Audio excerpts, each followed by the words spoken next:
Selamat sore Tribuners, Anda sedang menyaksikan live update Tribun News bersama saya Firda Ananda. Sore ini kan kami sajikan informasi terkini dan menarik untuk Anda yang dilaporkan secara langsung oleh reporter kami di lapangan. Dan inilah live update selengkapnya. Kita ke berita pertama, Saudara. 4 warga Bengkulu diamankan Polres Bengkulu karena diduga terlibat dalam peredaran dan penjualan obat keras penggugur kandungan atau aborsi. Dari hasil penyelidikan polisi mengamankan KDS 77 tahun, seorang perawat asal Desa Durian Demang, Kecamatan Karangtinggi, Bengkulu Tengah. KDS diduga menjual dan mengedarkan obat keras penggugur kandungan secara ilegal. Bersama KDS turut diamankan pula 2 warga sipil lainnya, yakni seorang laki-laki berinisial TCW 28 tahun dan juga LDA 35 tahun, seorang ibu rumah tangga atau IRT di salah satu losmen yang ada di Kota Bengkulu. Informasi lebih lengkapnya akan disampaikan oleh rekan jurnalis kami dari Tribun Bengkulu, ada Suryadi Jaya yang akan melaporkannya. Silakan rekan Suryadi. Baik, Firda. Tribuners, dari 4 warga Bengkulu yang diamankan pihak kepolisian, 1 diantaranya sudah resmi ditetapkan sebagai tersangka, yaitu KDS, 27 tahun. Ketiga rekannya masih berstatus sebagai saksi. Hingga saat ini, ketiga saksi tersebut sudah dipulangkan ke rumah masing-masing dan masih berstatus sebagai saksi. Untuk KDS, saat ini masih dalam proses pemeriksaan lebih lanjut. Dari Kasat Reskrim Polresta Bengkulu, AKP Weliwanto Malau, beliau menjelaskan bahwa kasus ini berasal dari laporan masyarakat yang mengalami kegagalan dalam melakukan aborsi dari hubungan di luar nikah. Dari laporan tersebutlah pihak kepolisian berhasil melakukan penggerbekan terhadap KDS bersama dua rekan lainnya di salah satu hotel di Kota Bengkulu. Dari penggerebekan ini, pihak kepolisian juga melakukan penggerebekan di rumah milik KDS di Kelurahan Pagardewa, Kota Bengkulu, dan menemukan obat-obat lainnya untuk pemutih kulit, pencerah kulit, dan juga untuk hewan. Saat ini, dari perkembangan atau pengakuan dari KDS, dirinya mendapati pasokan obat-obatan dari ER yang merupakan bidan honorer di RSUD Bengkulu Tengah, juga diamankan pihak kepolisian setelah pengakuan dari KDS. Namun, hal tersebut dibantah oleh Direktur Utama RSUD Bengkulu Tengah pada 1 April 2002 tadi. RSUD Bengkulu Tengah, Heri, menyebutkan bahwa setelah konfirmasi dengan ER, pihaknya membantah adanya pasokan tersebut. Memang KDS dan ER merupakan teman. Namun saat KDS bertanya kepada ER sebatas tentang obat apa yang sering dipakai untuk melancarkan haid, dan ER tanpa ragu pun menyebutkan obat-obat yang sering diberikan oleh dokter kepada pasiennya untuk melancarkan haid. Hanya sebatas itu, tidak memberikan pasokan obat. Namun, pihak kepolisian masih terus akan mengembangkan kasus ini lebih dalam. Sekian, Firda. Baik, terima kasih rekan jurnalis dari Tribun Bengkulu, Suryadi, atas laporannya. Selamat bertugas kembali. Dan Tribuners, akan kami tampilkan wawancara yang tadi sudah diimbun oleh rekan Suryadi dari Kasat Reskrim Polresta Bengkulu, AKP Weliwanto Malau. Berikut liputannya untuk Anda. Jadi kita mendapatkan informasi dari masyarakat ada beberapa korbannya yang sempat gagal saat mau melaksanakan pengguguran karena melaksanakan hubungan di luar nikah. Kemudian saat itu kita si yang bersangkutan mau melaksanakan aksi di salah satu hotel yang dimana kegiatan tersebut belum dilakukan. Kita sudah melaksanakan penggerebekan di salah satu kamar hotel tersebut yang dimana kegiatan itu merupakan obat keras untuk penggugur kandungan. Jadi dia ini sudah pengakuan dia beraksi sudah hampir 10 kali untuk masing-masing pasien dia penggugur kandungan. Yang diamankan itu yaitu inisial KA, itu umur 27 tahun, pekerjaan itu perawat, asli orang Bengkulu Tengah, Karangtinggi. Saat kita melaksanakan penggeledahan di rumah dia di daerah Pagardewa, jadi kita dapati beberapa obat-obatan, yaitu untuk obat-obatan seperti perawatan pemutih kulit, kemudian untuk perawatan untuk membuat pencerah kulit juga ada, sama perawatan seperti untuk hewan. Jadi dia ini merupakan seorang medis, tetapi sudah tidak bekerja di medis, tapi lulusan medis, pernah bekerja di medis juga di salah satu rumah sakit di Kota Bengkulu. Adapun barang bukti yang kami amankan itu ada sekitar 12 item, diantaranya ada 7 butir bisoprostol yang 200 mg untuk menggugur kandungan, kemudian 40 spet, merek One Med, 2 wing nidih, habis itu 2 buah gubing, habis itu 1 botol obat pitikon oxycodone, habis itu 1 merek HP, 3 HP, kemudian 1 mobil merek Etios. Juga kita dapati ada beberapa suntikan-suntikan ataupun bekas suntikan untuk memperlancar.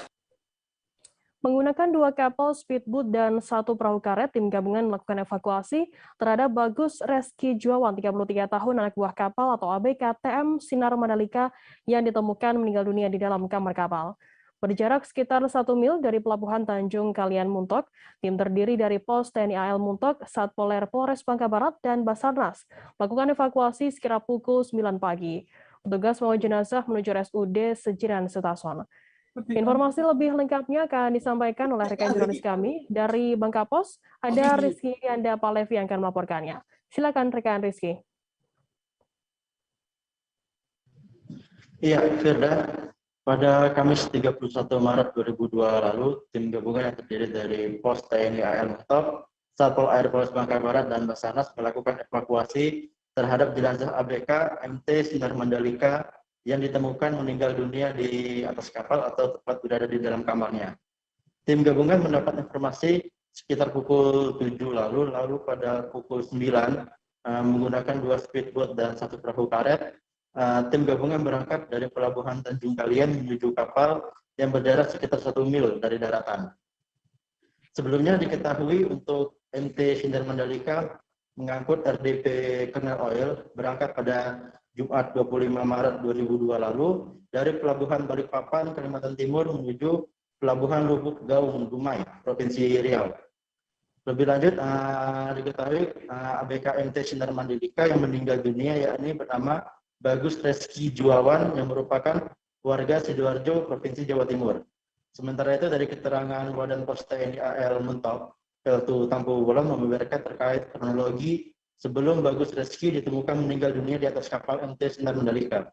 Jadi pada Rabu 30 Maret 2002 lalu atau 2 hari sebelumnya diketahui memang kondisi Bagus ini memang sudah sakit meriang. Lalu saat ABK kapal lainnya hendak memberikan obat, kamar dari Bagus ini dalam kondisi terkunci.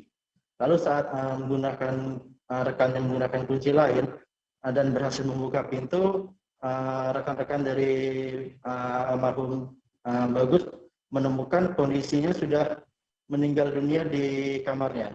Sementara itu untuk saat ini juga jenazah dari Bagus Reski sudah dibawa ke RSUD Sejiran Setason guna dilakukan pemeriksaan lebih lanjut. Demikian, Firda.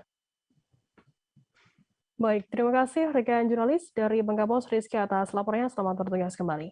Kita beralih ke informasi selanjutnya, Saudara. Sekira puluhan kepala keluarga atau kakak penghuni Rusunawa Tingkulu, Manado, Sulawesi Utara nekat bertahan di Rusunawa tersebut pada Jumat 1 April hari ini. Warga terpaksa bertahan di lokasi karena tidak memiliki tempat tinggal. Seorang warga bernama Norce mengatakan Rusunawa tersebut seharusnya dikosongkan pada hari Jumat karena akan direnovasi. Warga penghuni Rusunawa kemudian melakukan orasi sebagai bentuk protes kepada pengelola dan pemerintah. Informasi lebih lengkapnya akan disampaikan oleh rekan jurnalis kami. Dari Tribun Manado ada Arthur Rompis yang akan melaporkannya. Silakan rekan Arthur.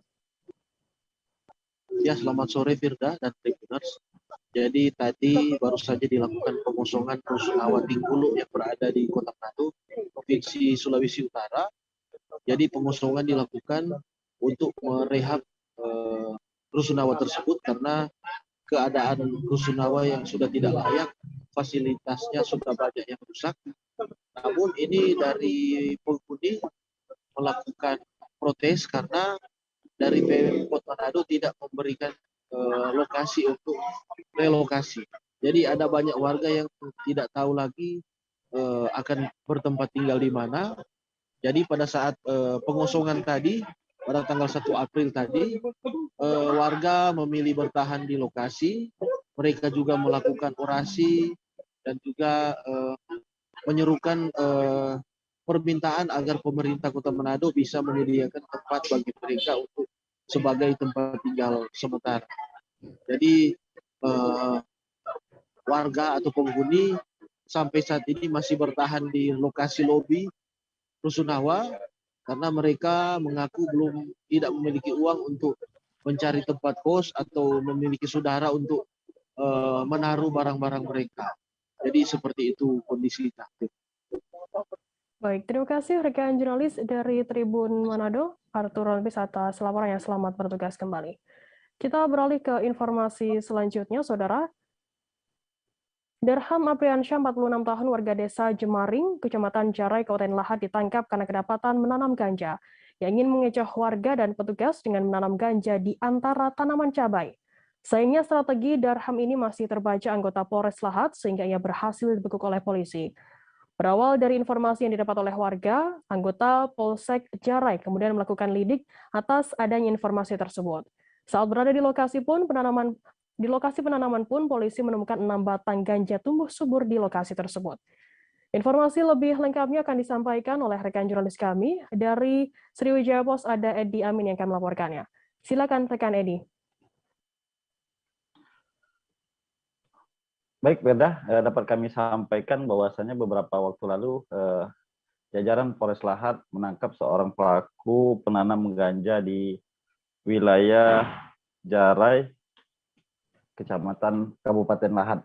Nah, adapun pelaku merupakan Darham Apriansyah. Penangkapan pelaku sendiri bermula sebenarnya kecurigaan masyarakat di warga desa di setempat terhadap pelaku yang selama ini mencurigakan akan adanya aktivitas transaksi narkoba. Nah, kecurigaan ini kemudian dilaporkan masyarakat kepada Polsek setempat yang kemudian melakukan tindak lanjut terhadap kecurigaan masyarakat tersebut. Alhasil, pihak Polsek sendiri berusaha melakukan penyelidikan di kawasan perbukitan atau kebun yang selama ini dihuni oleh pelaku ini. Dan hasilnya polisi menemukan beberapa batang ganja yang sengaja ditanam di antara rimbunan tanaman cabai. Hal ini dilakukan untuk menipu warga atau anggota supaya tanaman ganja yang pelaku tanam itu tidak diketahui oleh masyarakat. Namun akhirnya apa yang dilakukan Darham ini tercium juga oleh pihak kepolisian sehingga saat dilakukan penggerbekan di lokasi penanaman ganja, polisi berhasil menemukan beberapa batang ganja yang sebenarnya sudah siap panen, Firda. Dan pada saat penggerbekan sendiri, pelaku tidak ada di lokasi karena memang pelaku ini sering meninggalkan kebun dengan alasan supaya tidak diketahui atas apa yang dilakukan atau aktivitas penanaman ganja tersebut. Dari situ setelah diketahui atau dilidik oleh pihak jajaran Polres Lahad, pelaku berhasil diidentifikasi dan akhirnya berhasil ditangkap di desa tempat pelaku berada. Demikian kami sampaikan, Karda, dari Lahad, Sumatera Selatan. Baik, terima kasih rekan Edi dari Sriwijaya Pos atas laporannya terkait hal ini. Tribuners, akan kami tampilkan wawancara yang tadi sudah dihimpun oleh rekan jurnalis kami dari Kapolres Lahad AKBP Eko Sumaryanto. Berikut liputannya untuk Anda. Kapolsek beserta anggotanya melakukan penyelidikan awal.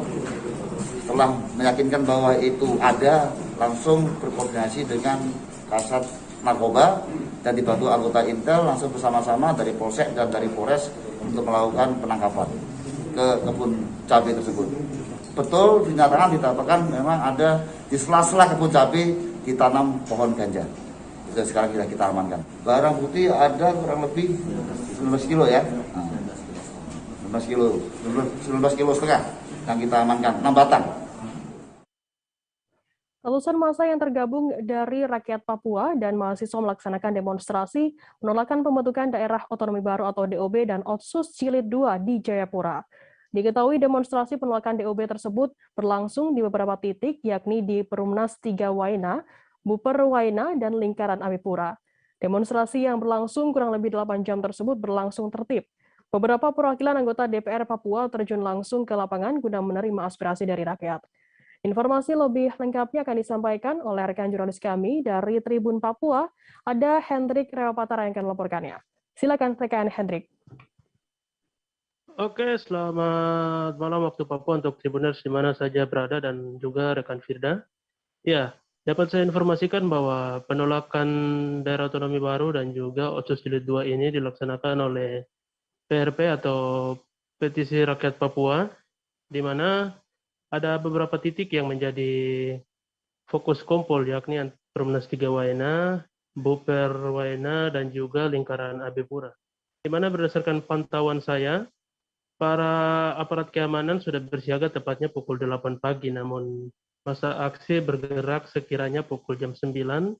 Namun sekedar informasi juga bahwa di Perumnas 3 Waena, masa aksi langsung dibubarkan secara langsung oleh para aparat kepolisian yang bersiaga. Namun para masa aksi tersebut menyelinap melewati jalur tikus yang sering biasa kita dibilang di Papua, dan juga bergabung dengan masa yang ada di Buper Waena. Iya, untuk saya sendiri langsung terjun ke lapangan, tepatnya di Buper Waena, di mana selama 8 jam masa menyampaikan aspirasinya, di mana mereka meneriaki dengan menolak pemekaran daerah otonomi baru di 29 kabupaten kota yang ada di Provinsi Papua. Dan tidak hanya itu, masa dari ratusan orang ini juga bergabung hingga bisa dibilang ribuan orang ya, di mana mereka menyampaikan aspirasi sampai tepatnya pukul jam 3 sore. Namun tidak lama kemudian perwakilan anggota DPR Papua, yakni Sekretaris Komisi 1 dan juga beberapa anggota DPR lainnya tiba di TKP untuk menerima aspirasi. Namun sebelum menerima aspirasi, mereka mendengarkan secara langsung beberapa poin, yakni ada 18 poin yang disampaikan oleh para pendemonstrasi ini, di mana mereka menyampaikan dari 18 poin ini, inti dari demonstrasi kali ini yakni menolak pemekaran daerah otonomi baru dan juga Otsus Jilid 2. Dan sekedar informasi, setelah menerima informasi atau menerima aspirasi dari para pendemo ini, langsung Sekretaris Komisi 1 DPR Papua menerima dan langsung akan menindaklanjuti aspirasi tersebut hingga ke pusat. Dan sekedar informasi juga, setelah menerima aspirasi, langsung masa pendemo membubarkan diri secara tertib ke asrama maupun ke rumah masing-masing. Dan tidak hanya itu, untuk informasi terakhir, situasi Kamtipmas di wilayah Expo Waena hingga saat ini terpantau sudah aman. Dan di titik kedua, yakni di lingkaran Amipura juga, Ketua DPR sendiri langsung menerima secara langsung aspirasi dari para pendemonstrasi dan juga para pendemo bisa membubarkan diri secara tertib. Demikian rekan Firda. Baik, terima kasih rekan jurnalis dari Tribun Papua, Hendrik, atas laporannya. Selamat bertugas kembali. Dan Tribuners, tadi jurnalis kami juga sudah menghimpun keterangan dari John N.R. Gobay, anggota DPR Papua. Berikut liputannya untuk Anda. Kan ini kan sudah beberapa kali ya, dan ada yang sudah saya sampaikan ke yang terima di Waena di beberapa teman. Jadi tanpa mengurangi apapun kita sudah lanjutkan ya. Kemarin kepada Pak Yoris yang datang di kantor sudah kita sampaikan kepada pemerintah pusat ya, tanpa ada pengantar ya dari DPR. Itu karena memang alamat suratnya itu kepada pemerintah pusat. Jadi kita sudah laporkan di pimpinan Dewan, pimpinan sudah terima dan menugaskan anggota untuk bunker untuk menyerap aspirasi dari bawah. Tapi yang besar sudah disampaikan. Nah, sekarang ini kan dinamikanya cukup tinggi di Papua. Saya harap pemerintah pusat mengambil keputusan yang adil. Jangan memperkeruh situasi. Bapak polisi ini juga pusing juga. Kita semua pusing. Iya kan? Ada pasal 76 itu ada beberapa, 76 ayat 1 ayat 2. Jadi saya kira daerah berstatus khusus itu pengertiannya daerah yang diberikan kewenangan ada seluruh bidang pemerintahan kecuali 5 bidang. Jadi kasih dong kita kewenangan untuk menata daerah kita. termasuk pemekaran. Biarlah menjadi kewenangan provinsi. Saya kira pasal 76 Undang-Undang 76 ayat 2 Undang-Undang nomor 2 tahun 2021 sangat memberikan ruang kepada daerah.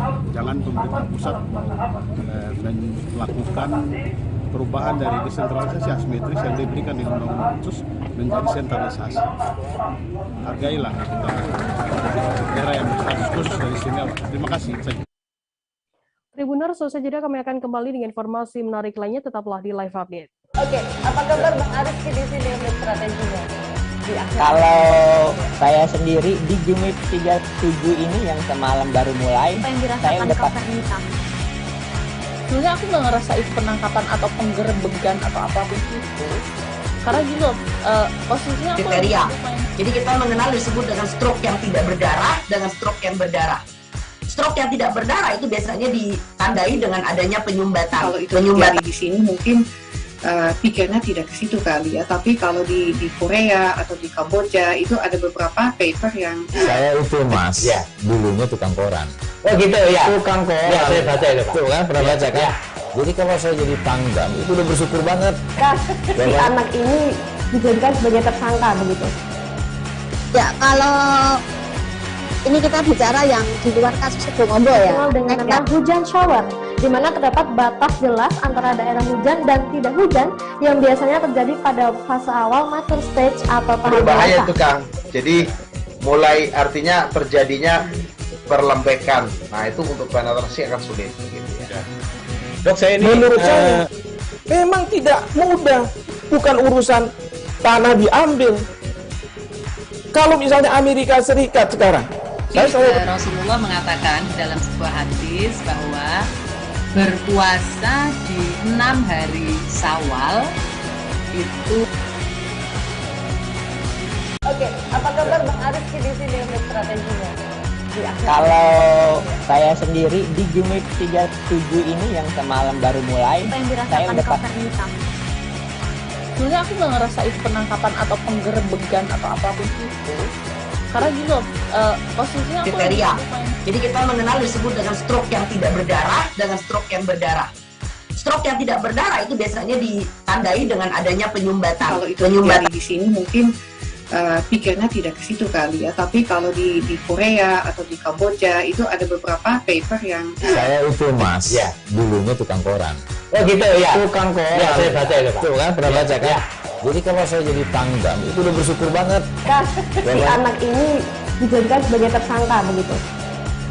Ya kalau ini kita bicara yang di luar kasus Sebongombo ya. Dengan nama hujan shower, di mana terdapat batas jelas antara daerah hujan dan tidak hujan yang biasanya terjadi pada fase awal mature stage atau tahap berbahaya itu Kang. Jadi mulai artinya terjadinya perlembekan. Nah itu untuk penetrasi akan sulit. Gitu ya. Dok, saya ini menurut saya memang tidak mudah, bukan urusan tanah diambil. Kalau misalnya Amerika Serikat sekarang, Rasulullah mengatakan dalam sebuah hadis bahwa berpuasa di 6 hari Syawal itu. Oke, apa kabar Bang Ariski di sini untuk strateginya? Terima kasih, masih bersama kami di Live Update. Kita beralih ke informasi selanjutnya, Saudara. Personil KN Ular Laut 405 Bakamla RI menemukan sepucuk senjata api rakitan beserta 2 butir peluru di perairan Teluk Dalam Ambon. Penemuan tersebut bermula dari informasi masyarakat tentang adanya kegiatan mencurigakan di kapal-kapal eks asing yang legos jangkar dan tidak terurus. Senjata api rakitan dan 2 butir peluru tersebut kemudian ditemukan tim VBSS Bakamla di kapal KM Mabiru 12 yang kosong dan berlabuh di perairan Teluk Dalam Ambon pada 23 Maret lalu. Informasi lebih lengkapnya terkait hal ini akan disampaikan secara lengkap oleh rekan jurnalis kami dari tribunnews.com, ada Gita Irawan yang akan melaporkannya. Silakan rekan Gita. Terima kasih rekan Firda. Selamat sore Tribuners. Ya, saya laporkan terkait dengan penemuan sepucuk senjata api rakitan beserta 2 butir peluru di perairan Teluk Dalam Ambon oleh personil Bakamla RI. Jadi penemuan tersebut memang bermula dari informasi masyarakat tentang adanya kegiatan mencurigakan di kapal-kapal X asing yang lego jangkar dan tidak terurus di sekitar perairan tersebut.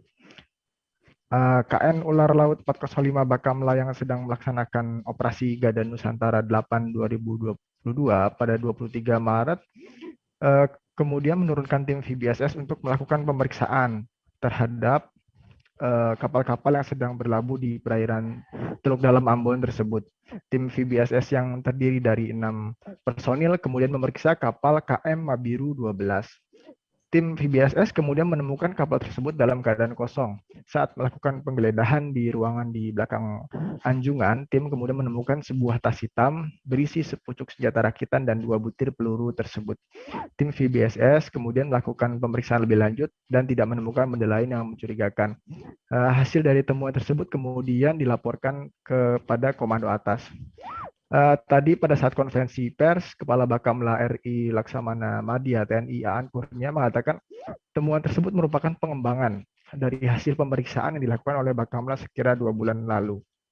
Saat itu ditemukan pistol Ranger buatan Austin, Texas dengan 6 butir peluru kaliber 9 mm di perairan Sulawesi oleh tim Bakamla. Aan mengatakan namun sampai saat ini belum bisa menyampaikan lebih lanjut terkait dengan temuan tersebut karena masih dalam tahap penyelidikan bersama Bareskrim Polri. Namun ia mengatakan temuan tersebut yakni 2 pucuk senjata ya dalam waktu yang berbeda tersebut perlu diwaspadai oleh seluruh aparat khususnya yang memiliki armada di laut agar lebih berhati-hati dan teliti dalam melaksanakan pemeriksaan terhadap kapal-kapal yang dicurigai.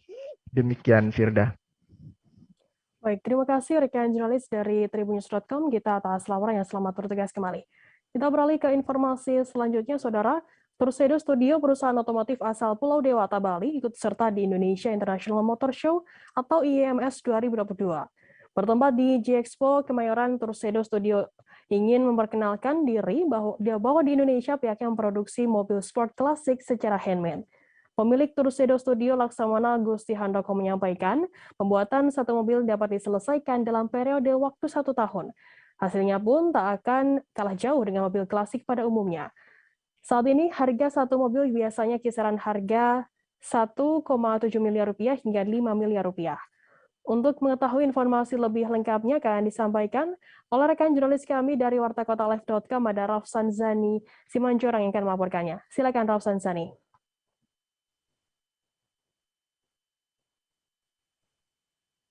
Ya, terima kasih rekan Firda. Memang ajang dari pergelaran Indonesia International Motor Show yang digelar di G-Expo Kemayoran memang diikuti juga oleh Turshedo Studio, di mana ini merupakan salah satu perusahaan yang bergerak di bidang otomotif yang membuat mobil klasik secara handmade. Dan meskipun pembuatannya ada di Bali, namun mobil klasik buatan dari Turshedo Studio ini tidak kalah jauh dibandingkan dengan mobil klasik pada umumnya, di mana dalam proses pembuatan satu unit mobil klasik memang membutuhkan waktu sekitar 1 tahun. Dan di Turshedo Studio ini dalam 1 tahun pihaknya dapat membuat 6 hingga 8 unit per tahunnya, dan rata-rata pesanan datang dari Jawa, dari Jakarta, dan sisanya biasanya pesanan datang dari warga mancanegara yang tinggal di Bali. Dan ada pun keikutsertaan dari Turshedo Studio di pergelaran dari Indonesia International Motor Show, yaitu untuk memperkenalkan bahwa di Indonesia ada pembuatan mobil klasik yang secara handmade.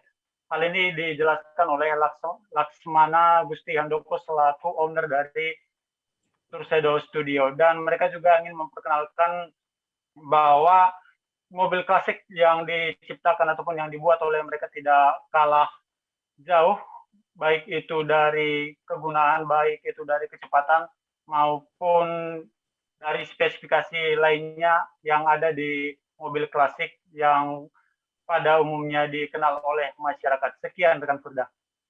Baik, terima kasih rekan jurnalis dari wartakotalive.com, Rafsan Zani atas laporannya. Selamat bertugas kembali. Dan Tribuners akan kami tampilkan wawancara yang tadi sudah diimpun oleh rekan jurnalis kami dari owner Tursedo Studio, Laksamana Gusti Handoko. Berikut liputannya untuk Anda. Mas, tadi kan yang dibahas ini pembuatan handmade ya? Ya. Dari nol berarti ya? Nol. Nah, itu satu mobil prosesnya berapa lama? 1 tahun, kira-kira paling lama. 1 tahun untuk semua jenis mobil? Untuk semua jenis mobil. Wow. Dan untuk dalam satu mobil itu berapa biasanya budget yang dikeluarkan oleh orang-orang yang ingin membeli mobil di Tursedo ini? Kita variasinya dari 1,7 sampai dengan ada 5M ya. Kisarannya di akhir. Jenisnya jenis apa aja nih? Kita sekarang yang kita produksi ada ini 356 ada yang Speedster, ada yang coupe itu ada atapnya. Kita ada 550 Spider, itu ada 3 jenis. Ada Bullwing Mercedes 300SL dan ada Toyota 2000 GT. Berarti semuanya fokus di yang klasik ya? Ya, memang kita memang. Kenapa di fokus yang klasik ini, Mas? Ya, pertama kalau kita lihat dari sisi market ya, maksudnya walaupun ini marketnya apa yang bisa dibilang belum sebanyak itu, tapi ya ada dan memang demand-nya ada gitu ya. Pada dasarnya itu sih, karena ya seperti yang saya bilang tadi, mencari mobil-mobil seperti ini, tipe ini yang dalam kondisi prima itu sangat jarang. Makanya di luar negeri pun ada industri yang namanya industri mobil recreation gitu. Recreation ini yang membuat kembali gitu. Nah, di belakang Mas Gusti nih ada kelihatan kerangka tapi dari kayu. Nah, boleh dijelaskan ini apa nih, Mas? Ini jadi ya namanya pembuatan ulang, kan berarti kita harus membuat mobil tersebut itu persis seperti asli ya. Oleh karena itu Warga Kabupaten Mesuji yang usianya sudah memasuki 17 tahun dan masih lajang bisa mengajukan pembuatan kartu keluarga atau KK sendiri atau terpisah dari kakak orang tua. Pengajuan tersebut bisa dilakukan di Kantor Dinas Kependudukan dan Catatan Sipil Mesuji. Beberapa hari terakhir, antrean pria dan wanita lajang yang ingin membuat KK sendiri pun sudah mulai tambak. Untuk mengetahui informasi lebih lengkapnya terkait hal ini akan disampaikan oleh rekan jurnalis kami dari Tribun Lampung, ada Rangga Yusuf yang akan melaporkannya. Silakan rekan Rangga. Baik rekan Firda dan Tribuners, bisa saya sampaikan ya. Jadi informasi ini sebenarnya sudah lama buat lajang, pria maupun wanita itu bisa membuat kakaknya sendiri atau terpisah dari orang tuanya. Jadi di Kabupaten Mesuji sebelumnya dari Kepala Dinas Kependudukan dan Catatan Sipil Provinsi Lampung itu menyambangi Kabupaten Mesuji dalam rangka MOU dengan rumah sakit di Kabupaten Mesuji. Nah, dari situ Kepala Dukcapil Provinsi Lampung menyampaikan atau mensosialisasikan bahwasanya wanita dan pria lajang itu bisa membuat kakaknya sendiri atau terpisah dari orang tuanya. Asalkan usianya itu 17 tahun dan lajang. Jadi ini juga menjadi catatan juga buat masyarakat untuk yang sudah menikah di bawah usia 19 tahun itu tidak boleh ya, tidak boleh membuat kartu keluarga sendiri karena bertentangan dengan undang-undang perkawinan begitu. Jadi sebagai catatan bahwasanya yang bisa dilakukan untuk pencetakan kakak sendiri atau terpisah dari orang tuanya adalah pria atau wanita lajang usianya 17 tahun begitu rekan Firda. Nah, di Kabupaten Mesuji sendiri memang banyak banget nih yang mulai mendaftarkan diri untuk pisah dari keluarganya dengan menggunakan kartu keluarga sendiri. Hal tersebut memang sangat diperlukan bagi mereka. Alasannya sendiri adalah untuk bekerja begitu rekan Firda. Karena di Kabupaten Mesuji sendiri juga ada perusahaan-perusahaan ya maupun masyarakat di Kabupaten Mesuji keluar dari Kabupaten Mesuji dengan alasan bekerja. Begitu rekan Firda dan Tribuners. Baik, terima kasih rekan jurnalis dari Tribun Lampung, Rangga Yusuf atas laporannya. Selamat bertugas kembali. Kita beralih ke Maluku, Saudara. Antrean kendaraan mengular di stasiun pengisian bahan bakar umum atau SPBU Kebun Cengkeh Batu Merah Sirimau Ambon pasca penetapan harga baru bahan bakar minyak jenis Pertamax dan Pertalite oleh pemerintah pusat. Antrean kendaraan hingga ke badan jalan hingga mengakibatkan kemacetan. Kendaraan sendiri didominasi oleh roda 4 mulai dari mobil pribadi hingga angkutan umum. Diketahui mulai hari ini, per 1 April, pemerintah menetapkan harga baru untuk Pertamax, yakni di kisaran harga Rp12.500 hingga Rp13.500.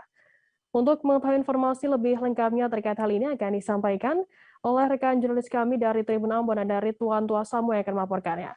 Silakan rekan Ridwan. Baik, rekan Firda dan Tribuners, jadi langkah pemerintah dalam menaikkan harga bahan bakar minyak jenis Pertamax per 1 April diikuti juga oleh 34 provinsi di Indonesia, termasuk di Maluku dan khususnya Kota Ambon. Kita telah mengkonfirmasi Pertamina Regional Papua dan Maluku. Jadi untuk seluruh SPBU di Maluku maupun di Papua juga serentak menaikkan harga BBM jenis Pertamax pada tanggal 1 April 2022 ini. Dan pantauan kami di lapangan ada 5 titik SPBU di Kota Ambon yang kemudian akhirnya terlihat kendaraan bermotor baik roda 2 maupun roda 4 mengular bahkan hingga ke badan jalan, Tribuners. Dan seperti tadi disebutkan bahwa kendaraan yang mengular didominasi oleh kendaraan roda 4 dan roda 2 dan khususnya adalah angkutan umum yang selama ini menggunakan Pertalite dan kenaikan Pertamax menjadi Rp12.750 di seluruh SPBU di Kota Ambon, kemudian membuat sejumlah warga Kota Ambon memilih untuk menggunakan BBM jenis Pertalite yang harganya memang masih stabil di angka Rp7.650. Antrian yang mengular ini sendiri, Tribuners, kemudian dipicu oleh BBM jenis Pertalite yang memang akhir-akhir ini sangat sulit ditemukan di beberapa SPBU di Kota Ambon. Yang kemudian pada hari ini, kemudian Pertamina mengeluarkan sejumlah kuota Pertalite di sejumlah SPBU di Kota Ambon, yang akhirnya membuat kendaraan dan warga Kota Ambon berbondong-bondong untuk segera mengisi BBM jenis Pertalite. Dan menurut dari Pertamina Regional Maluku dan Papua sendiri bahwa Pertalite yang kemudian disubsidi oleh pemerintah ini kemungkinan akan juga mengalami pembatasan stok di sejumlah SPBU. Dan pantauan kami untuk warga sendiri memang cukup mengeluhkan kenaikan harga Pertamax yang mencapai 3.600 kenaikannya. Dan keluhan itu sendiri kemudian dilakukan juga oleh para supir angkutan umum yang pada hari ini juga akhirnya mendatangi DPRD Kota Ambon untuk melakukan protes. Seperti itu laporan saya dari Ambon. Baik, terima kasih rekan Ridwan dari Tribun Ambon atas laporannya. Selamat bertugas kembali. Kita beralih ke Batam, Saudara. Bea Cukai Kepulauan Riau berhasil menggagalkan upaya penyelundupan minuman mengandung etil alkohol atau MMEA. Melalui konferensi pers yang dilakukan Kepala Kanwil Bea Cukai Kepulauan Riau, Ahmad Rafiq mengatakan pada Rabu 30 Maret. Patroli yang dilakukan oleh tim Bea Cukai berhasil menyita miras sebanyak 11.655 botol yang dikemas dalam 1.173 karton. Informasi lebih lengkapnya terkait hal ini akan disampaikan oleh rekan jurnalis kami. Dari Tribun Batam ada Yeni Hartati yang akan melaporkannya. Silakan rekan Yeni. Halo, baik, selamat sore rekan Firda dan Tribun News. Nah, baik, saya laporkan di mana Bea Cukai Kepri berhasil menggagalkan penyelundupan minuman mengandung etil alkohol yang berasal dari Singapura dan akan diselundupkan melalui laut dengan tujuan pesisir timur Sumatera. Hasil penyelundupan tersebut, petugas patroli dari Bea Cukai Kepri berhasil mengamankan sedikitnya 11.655 botol yang dikemas dalam 1.173 kardus, yang mana hal tersebut mencapai nilai barang 10,4 miliar dan total kerugian negara mencapai 21,4 miliar.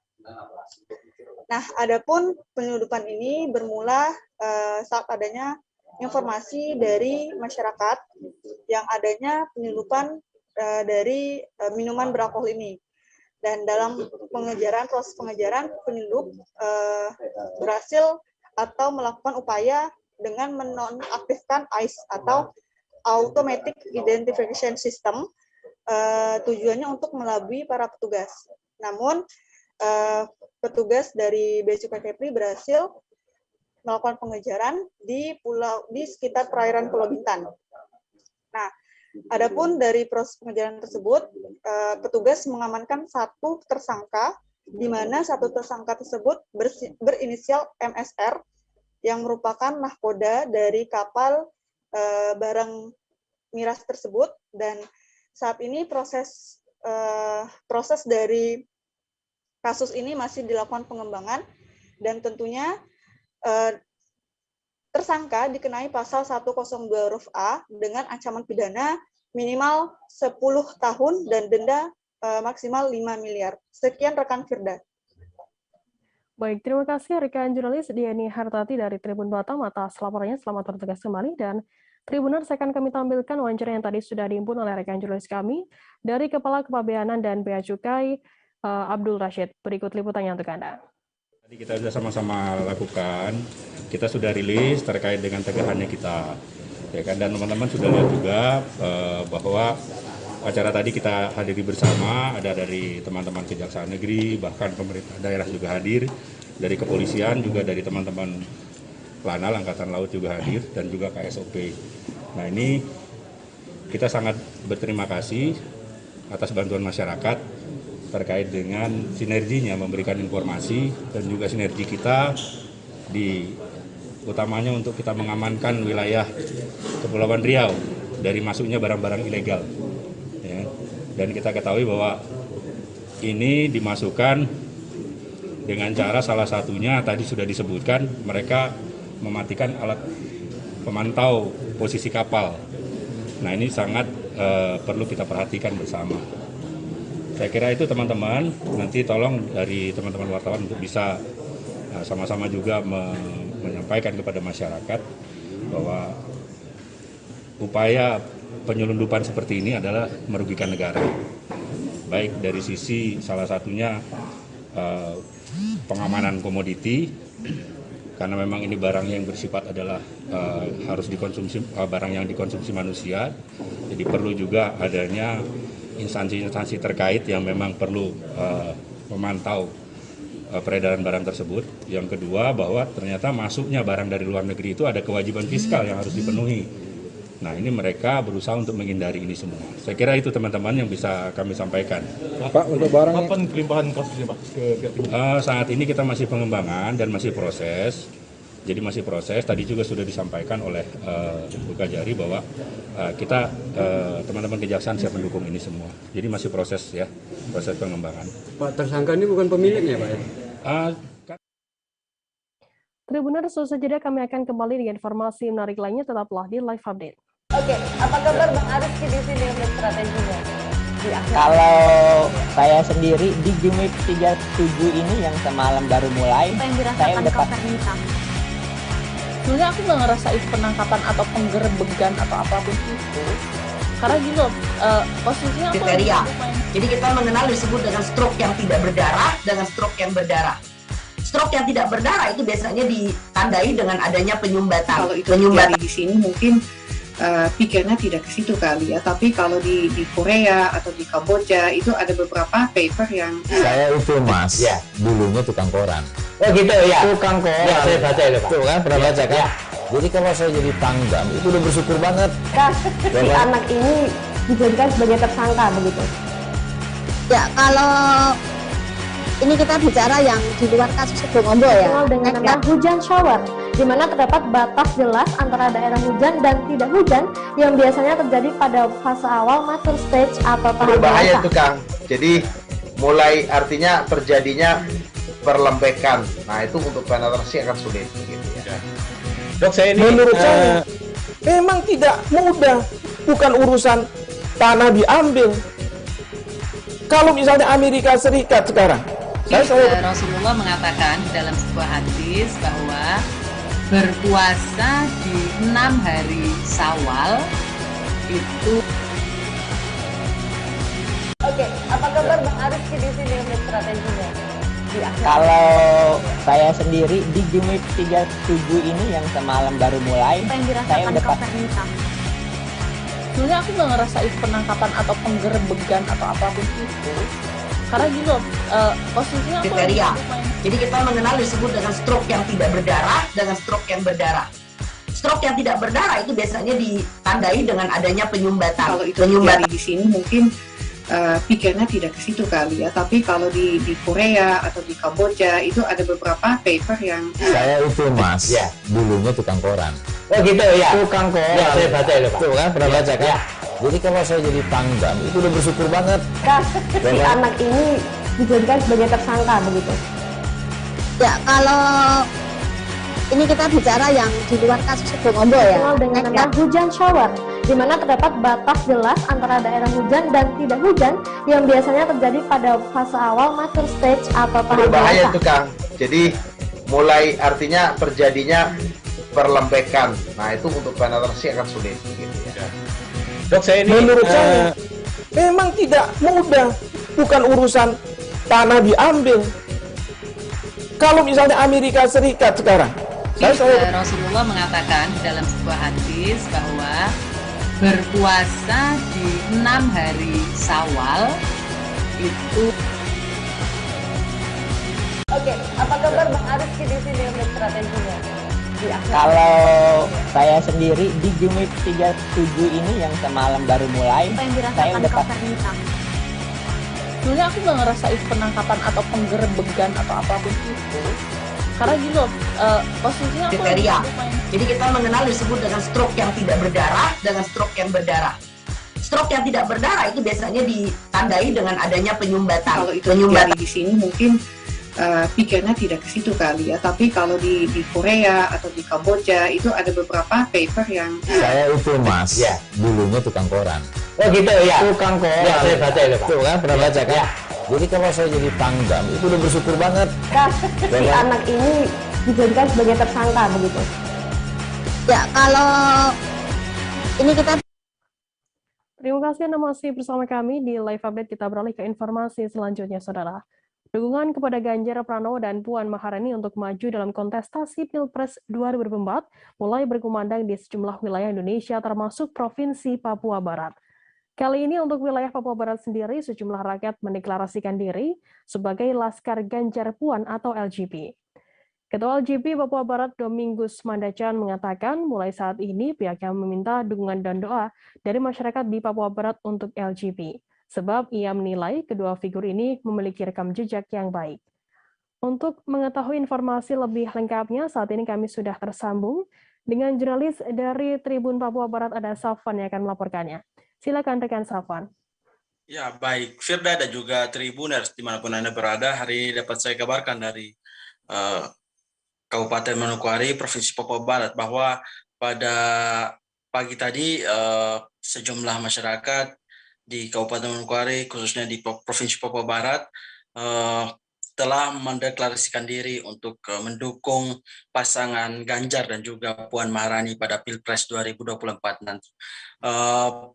Pada deklarasi ini ada hal yang berbeda dari yang lainnya, yaitu deklarasi ini juga diikuti oleh salah satu tokoh kepala suku besar Arfak yang ada di Provinsi Papua Barat, yakni Domingus Mandacan, yang juga sebagai Gubernur Provinsi Papua Barat saat ini. Beliau secara tegas menyampaikan bahwa beliau siap untuk mendukung kedua tokoh tersebut, sebab dari sosok Ganjar dan juga Puan Maharani sendiri diyakini bisa menjadi seorang pemimpin di bangsa Indonesia. Dan beliau menyampaikan bahwa untuk di Pilpres nanti rakyat tidak ragu lagi untuk memilih sosok Ganjar, karena sosok Ganjar ini sendiri merupakan sosok yang telah terbukti merakyat di seluruh tanah air ini. Dan selain itu sosok Puan sendiri juga merupakan salah seorang cucu dari tokoh proklamator bangsa Indonesia, sehingga kedua sosok ini diyakini untuk bisa maju dan menjadi presiden dan wakil presiden pada 2024 nanti. Begitu, Firda. Baik, terima kasih rekan jurnalis dari Tribun Papua Barat, Safwan, atas laporannya. Selamat bertugas kembali. Dan Tribuners, akan kami tampilkan wawancara yang tadi sudah dihimpun oleh rekan Safwan dari Domingus Mandacan, Ketua LGP Papua Barat. Berikut liputannya untuk Anda. Ya, kita tahu bahwa Ganjar ini merakyat dan diterima oleh rakyat, dan pasti rakyat akan mendukung.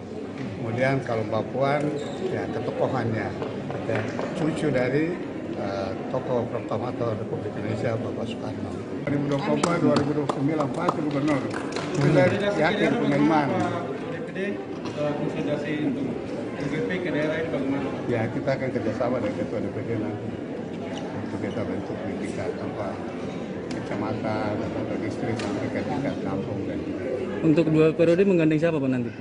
mana? Untuk 2 periode menggandeng siapa? Pasangan yang ada saja, itu jalan gitu. Masih merah tetap dengan kita ganti pasangan itu susah. Bapak biru. Berarti Pak Petani lagi ya Bapak? Siap. Bapak warna tetap biru ya Bapak? Pak Wakil masih siap, kita jalan gitu. Artinya masih mau bersama dengan saya, kita jalan gitu. Oke ya. Tetap biru Bapak ya? Bapak berarti ada sudah Nasdem dengan Gerindra berkoalisi, apakah PDIP akan mendukung untuk Bapak 2024-2029? Pasti, pendekatan kita. Siap. Siap. Iman, yakin, percaya iman. Ya, saya akan minta dukungan doa dan semua komponen bangsa, komponen masyarakat, ya komponen umat yang ada di Papua Barat ini, bahkan Indonesia itu harus dukung dengan doa. Ya, kita dukung Ganjar Puan dengan doa, dan doa itu Tuhan pasti dengar dan Tuhan pasti jawab. Ratusan warga Kecamatan Sagulung Batam setiap hari berbondong-bondong memburu vaksin dosis ketiga atau booster. Antusias warga memburu vaksin booster menyusul aturan pemerintah yang memperbolehkan mudik, namun dengan catatan harus sudah mendapatkan vaksin booster. Tak seperti biasa, antusiasme masyarakat untuk mendapatkan vaksinasi pun meningkat drastis. Warga pun mulai mendatangi Mapolsek Batu Aji sejak pagi hari hingga siang hari. Untuk mengetahui informasi lebih lengkapnya terkait hal ini akan disampaikan oleh rekan jurnalis kami dari Tribun Batam, ada Beres Luman Tobing yang akan melaporkannya. Silakan rekan Beres. Ya, baik, selamat sore Tribuner, selamat sore Firda. Masih dalam seperti biasa laporan dari Tribun Batam begitu. Nah, bahwa terjadi antusias ataupun peningkatan animo masyarakat untuk mendapatkan vaksinasi dosis 3 booster di Kota Batam, khususnya di Kecamatan Batu Aji. Nah, antusias masyarakat meningkat begitu lantaran adanya aturan baru pemerintah begitu memperbolehkan masyarakat untuk melaksanakan mudik. Namun dengan catatan masyarakat sudah harus mendapatkan vaksinasi dosis ketiga ataupun booster. Nah, jadi dalam pekan terakhir dengan adanya aturan ini masyarakat begitu berbondong-bondong mendatangi Mapolsek begitu. Jadi Polsek Batu Aji yang biasanya sepi begitu, nah kini langsung diserbu oleh masyarakat. Nah, antrian yang sebanyak 300 dosis setiap harinya dibuka, ludes terborong masyarakat begitu. Jadi warga itu ngantri mulai dari pagi hari sampai sore hari. Berdasarkan keterangan dari Kapolsek Batu Aji begitu, bahwa peningkatan masyarakat untuk mendapatkan vaksin booster sudah berlangsung dalam sepekan. Jadi ada sebanyak 300 dosis yang dibuka setiap hari, ludes diburu masyarakat. Nah, untuk informasi tambahan, Batam begitu merupakan sebuah pulau yang ketika warganya untuk keluar begitu harus melewati jalur perairan dan udara, ataupun untuk melaksanakan mudik. Jadi warga ini harus mendapatkan vaksin dosis 3 booster. Oke, baik, demikian rekan Firda, terima kasih. Baik, terima kasih rekan jurnalis dari Tribun Batam Beres atas laporannya. Selamat bertugas kembali. Kita beralih ke Jawa Timur, Saudara. Menjelang bulan Ramadan, siswa Sekolah Alam Ramadhani Kota Kediri menggelar festival Megengan yang diikuti puluhan siswa. Kegiatan ini diisi dengan pesta apem Ramadhani, dongengan Megengan, Megengan Karnival, dan Duk Dieran di kompleks sekolah.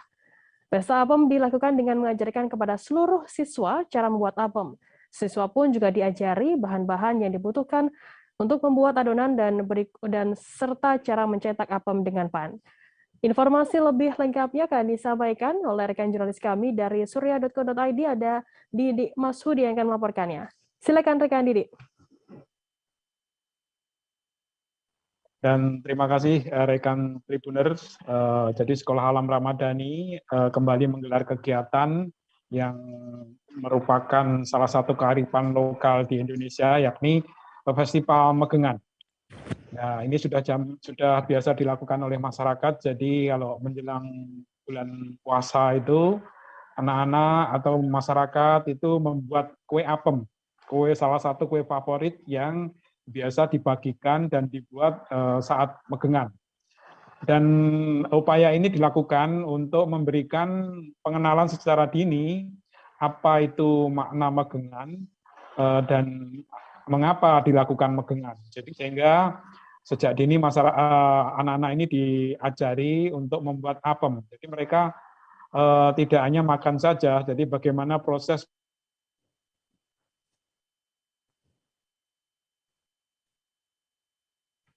Halo rekan Didi.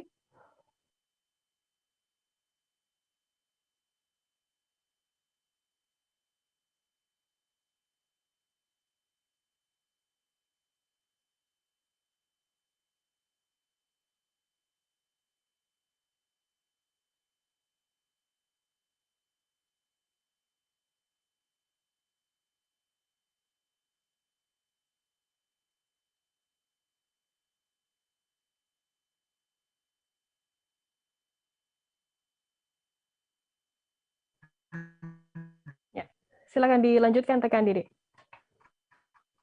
Oke.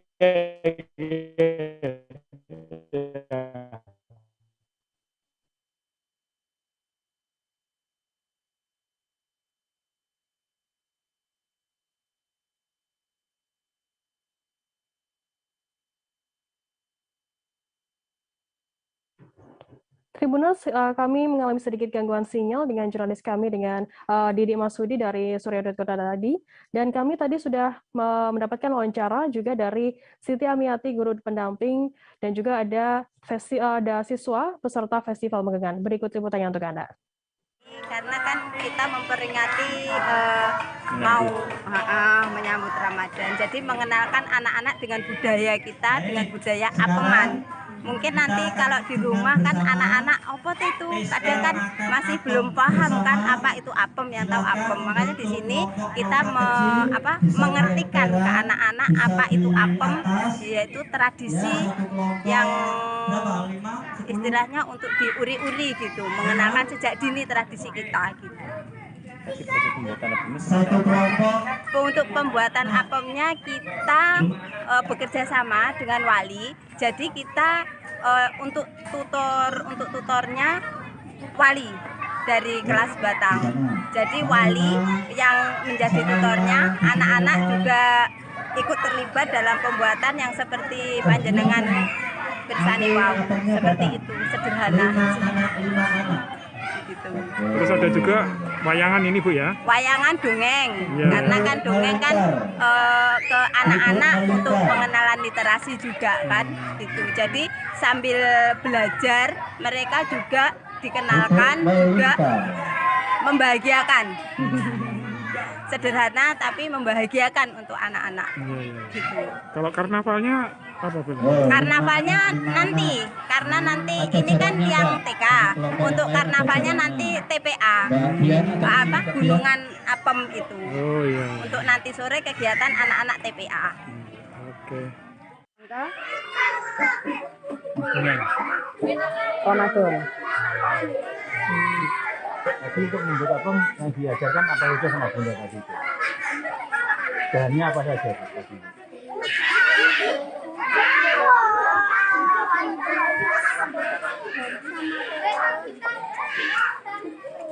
Terus diapakan itu lagi? Semua bahan diapakan? Dipan. Terus?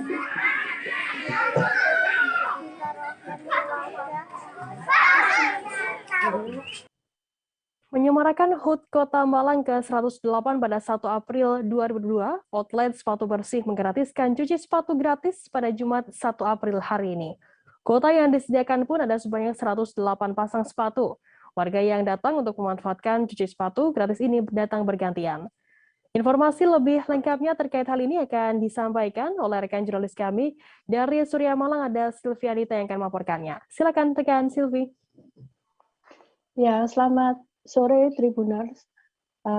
Hari ini saya liputan ke usaha cuci sepatu bernama Sepatu Bersih di Kota Malang di Jalan Sunan Kalijogo. Hari ini di tempat ini cukup banyak didatangi oleh warga karena sedang menggratiskan cuci sepatu dalam rangka hari ulang tahun Kota Malang yang jatuh pada Jumat tanggal 1 April 2022. Beberapa pengunjung yang datang membawa sepatu mereka dalam kemasan kantong, dan sebelum menyerahkan kantong itu mereka akan menanyakan pada karyawan di Sepatu Bersih untuk menanyakan apakah ada kuota untuk cuci gratis tersebut. Setelah dari karyawan menjelaskan masih ada kuotanya, maka mereka akan diberi nota, dan untuk penyelesaian sepatunya dilakukan selama 3 hari kerja. Menurut Fajar Yanuar, ini merupakan upaya dari usaha cuci sepatu untuk menyemarakan HUT Kota Malang, sekaligus juga memperbanyak masyarakat agar bisa mengetahui usaha yang dilakukan oleh jasa sepatu bersih ini. Dari sampai siang tadi ada sekitar 40-an masyarakat yang datang untuk menyerahkan sepatu kotor mereka agar ikut dibersihkan dalam program tersebut. Salah satunya adalah Vela, mahasiswa Universitas Brawijaya Malang, yang datang membawa sepasang sepatunya karena sangat kotor. Menurut dia, biasanya dia mencuci sendiri, tapi karena kebetulan ada program yang ada di usaha tersebut, dia datang dan akan memanfaatkan kegiatan tersebut agar sepatunya menjadi bersih kembali. Demikian, Vida. Baik, terima kasih rekan jurnalis dari Surya Malang, Sylvia, atas laporannya. Selamat bertugas kembali. Dan Tribuners, jurnalis kami tadi juga sudah menghimpun keterangan dari Fajar Yanuar, Divisi Marketing Sepatu Bersih Jalan Sunan Kalijaga, Kota Malang. Berikut liputannya untuk Anda. Terima kasih atas kedatangannya dari pihak Surya sendiri. Acara ini diselenggarakan bertujuan untuk memperingati HUT yang 108 Kota Malang, seperti itu.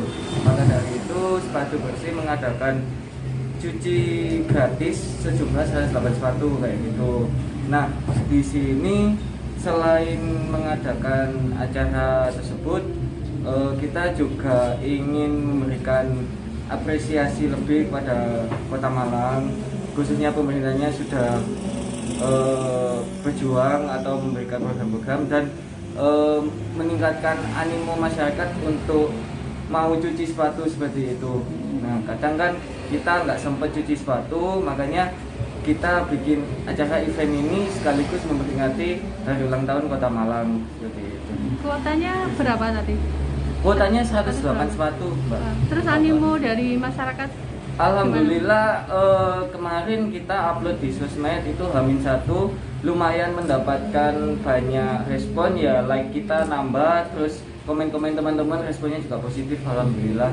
Dan tadi pagi mulai jam 9 kita buka sampai sekarang itu mungkin udah sampai 40-an 50-an sepatu. Jadi mungkin kalau telat ya nggak kebagian kotanya seperti itu. Pemerintah Kota Semarang menggelar Dukderan di halaman Balai Kota Semarang pada Kamis 31 Maret lalu. Dukderan merupakan tradisi Kota Semarang menyambut bulan suci Ramadan. Wali Kota Semarang Hendrar Prihadi menyampaikan Dukderan kali ini digelar lebih meriah dibandingkan tahun lalu. Kegiatan Dukderan ini diselenggarakan di 3 tempat, yakni Balai Kota Semarang, Masjid Agung Semarang, dan Masjid Agung Jawa Tengah. Informasi lebih lengkapnya terkait hal ini akan disampaikan oleh rekan jurnalis kami dari Tribun Jawa Tengah, ada Eka Yulianti yang akan melaporkannya. Silakan rekan Eka. Ya, terima kasih rekan Firda dan selamat sore Tribuners. Kemarin pemerintah Kota Semarang telah menggelar Dugderan, yakni tradisi bagi warga Kota Semarang menyambut bulan suci Ramadan. Dan kegiatan Dugderan ini memang digelar lebih meriah dibanding tahun sebelumnya, di mana pada tahun sebelumnya Dugderan diselenggarakan secara tertutup dan hanya disiarkan melalui live streaming, sedangkan tahun ini Dugderan digelar di halaman Balai Kota secara terbuka dan disaksikan oleh masyarakat sekitar. Dan Dugderan kali ini juga tidak hanya digelar di Balai Kota, namun di 3 tempat, yaitu selain di Balai Kota, di Masjid Agung Semarang dan juga di Masjid Agung Jawa Tengah. Untuk pertama Wali Kota Semarang menggelar sekaligus menabuh beduk sebagai tanda Ramadan akan tiba di Balai Kota. Kemudian rombongan Wali Kota menuju ke Masjid Agung Semarang untuk menyerahkan atau menyerahkan halakoh, yaitu tanda atau mengabarkan bahwa puasa ini akan segera tiba kepada para panitia masjid. Kemudian selain ke Masjid Agung Semarang, Wali Kota Semarang juga menuju ke Masjid Agung Jawa Tengah untuk menyampaikan kabar gembira menjelang Ramadan ini kepada Gubernur Jawa Tengah Ganjar Pranowo di Masjid Agung Jawa Tengah. Ya, dan Dugderan kali ini juga dimeriahkan oleh sejumlah pertunjukan, mulai dari adanya warak anatomik, kemudian penampilan defile-defile, dan tentunya tarian khas Semarang yang menunjukkan datangnya bulan Ramadan atau menunjukkan Dugderan ini. Dan pada momen Dugderan ini, Wali Kota Semarang Hendrar Prihadi sendiri mengimbau kepada masyarakat Kota Semarang untuk saling menghargai dan menghormati selama bulan puasa. Artinya Wali Kota Semarang tidak ingin adanya sweeping tempat makan atau restoran yang buka pada siang hari. Wali Kota tetap memperbolehkan restoran maupun warung makan tetap buka, namun tetap dengan menghormati mereka yang melakukan puasa. Selain itu, Wali Kota Semarang Hendrar Prihadi juga memberikan kelonggaran bagi tempat usaha hiburan untuk tetap buka pada malam hari, yakni mulai pukul 17.00 hingga pukul 24.00. Kemudian selain Dugderan, pemerintah Kota Semarang bersama dengan panitia masjid juga menyelenggarakan festival jajan pasar yang diselenggarakan di halaman alun-alun Kota Semarang atau tepatnya di depan Masjid Agung Semarang. Hal ini tentunya sangat disambut meriah, sangat disambut oleh masyarakat, mengingat sudah 2 tahun masyarakat tidak menyaksikan Dugderan secara langsung di halaman atau di tempat yang terbuka. Demikian, Firda. Baik, terima kasih rekan jurnalis dari Tribun Jateng, Eka, atas laporannya. Selamat bertugas kembali. Dan Tribuners, jurnalis kami Eka tadi juga sudah menghimpun keterangan dari Hendrar Prihadi, Wali Kota Semarang. Berikut liputannya untuk Anda. Ya, lebih kita mulai lagi ya dari kemarin, kemudian kita berkembang lagi, kemudian hari ini alhamdulillah meskipun belum bisa arah-arah di jalan, tapi sudah ada kemeriahan. Yang penting tetap prokes. Dan kita lihat juga masyarakatnya cukup antusias. Pak, kalau pesan selama Ramadan ini pesan kepada masyarakat gimana, Pak? Saya berharap masyarakat kemudian bisa menjalankan ibadah di bulan Ramadan ini dengan baik. Tarweh keliling boleh, mau tarweh ke tempat ibadah boleh, asal prokesnya dipastikan panjenengan sudah lakukan. Kemudian harus ada upaya saling menghormati tenggang rasa. Jadi kawan-kawan yang mungkin tidak menjalankan ibadah puasa ya mohon bisa menghormati yang puasa, tapi sebaliknya yang berpuasa juga harus menghormati yang tidak puasa. Artinya tidak perlu ada sweeping restoran, tempat makan di siang hari, tidak perlu lah. Kita semuanya saling menghormati, saling tegang rasa. Mudah-mudahan kegiatan selama Ramadan ini berjalan baik, lancar. pasokan sembakonya juga baik, ya harganya tidak membumbung terlalu tinggi. Jadi kami pastikan pemerintah akan menjaga hal tersebut. Ya. Kenapa? Aturannya gimana? Kalau level 2 di masjid ya boleh kita kapasitasnya dibatasi sampai 75%. Tapi artinya 75% itu gimana ya ngaturnya ya? Artinya ya prokes lah, pakai masker gitu. Tapi kawan-kawan sampai dengan 3 hari terakhir ini indikator-indikator yang membuat leveling sebuah wilayah ini di Kota Semarang sudah level 1. Kita tunggu saja nanti tanggal 4 April pada saat Mendagri, mudah-mudahan Semarang seperti yang ada di dalam analisis kita hari ini sudah masuk di level 1. Ya. Tribuners, seusai jeda kami akan kembali dengan informasi menarik lainnya, tetaplah di Live Update. Oke, apa kabar Bang Aris di sini untuk strateginya? Kalau saya sendiri di Jumit 37 ini yang semalam baru mulai, saya udah sebenarnya aku nggak ngerasain penangkapan atau penggerebegan atau apapun itu. Karena gini loh, posisinya aku kriteria. Jadi kita mengenal disebut dengan stroke yang tidak berdarah dengan stroke yang berdarah. Stroke yang tidak berdarah itu biasanya ditandai dengan adanya penyumbatan. Kalau itu terjadi di sini mungkin pikirnya tidak ke situ kali ya. Tapi kalau di Korea atau di Kamboja itu ada beberapa paper yang saya itu Mas, ya, dulunya tukang koran. Oh gitu ya. Tukang koran. Ya, saya baca itu Pak. Tuh kan pernah baca kan? Ya. Jadi kalau saya jadi tanggam itu udah bersyukur banget. Si anak ini dijadikan sebagai tersangka begitu. Ya, kalau ini kita bicara yang di luar kasus Situbondo ya. Dengan nama hujan shower, di mana terdapat batas jelas antara daerah hujan dan tidak hujan yang biasanya terjadi pada fase awal mature stage atau tahap berbahaya dewasa. itu Kang. Jadi mulai artinya terjadinya perlembekan. Nah itu untuk penetrasi akan sulit. Gitu ya. Dok, saya ini menurut saya memang tidak mudah, bukan urusan tanah diambil.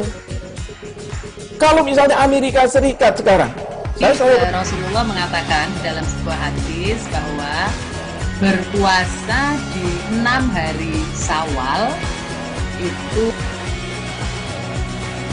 Oke, apa kabar Bang Aris di sini untuk strateginya? Kalau saya sendiri di Jumit 37 ini yang semalam baru mulai, saya udah sebenarnya aku nggak ngerasain penangkapan atau penggerebegan atau apapun itu. Karena gini loh, posisinya aku kriteria. Jadi kita mengenal disebut dengan stroke yang tidak berdarah dengan stroke yang berdarah. Stroke yang tidak berdarah itu biasanya ditandai dengan adanya penyumbatan. Kalau itu terjadi di sini mungkin pikirnya tidak ke situ kali ya. Tapi kalau di Korea atau di Kamboja itu ada beberapa paper yang saya itu Mas, ya, dulunya tukang koran. Oh gitu ya. Tukang koran. Ya, saya baca itu Pak. Tuh kan pernah baca kan? Ya. Jadi kalau saya jadi tanggam itu udah bersyukur banget. Si anak ini dijadikan sebagai tersangka begitu. Ya, kalau ini kita bicara yang di luar kasus Situbondo ya. Dengan nama hujan shower, di mana terdapat batas jelas antara daerah hujan dan tidak hujan yang biasanya terjadi pada fase awal mature stage atau tahap berbahaya dewasa. itu Kang.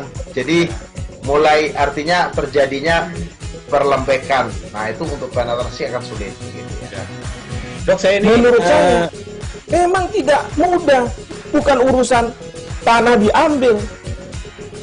Kalau misalnya Amerika Serikat sekarang, Rasulullah mengatakan dalam sebuah hadis bahwa berpuasa di 6 hari Syawal itu.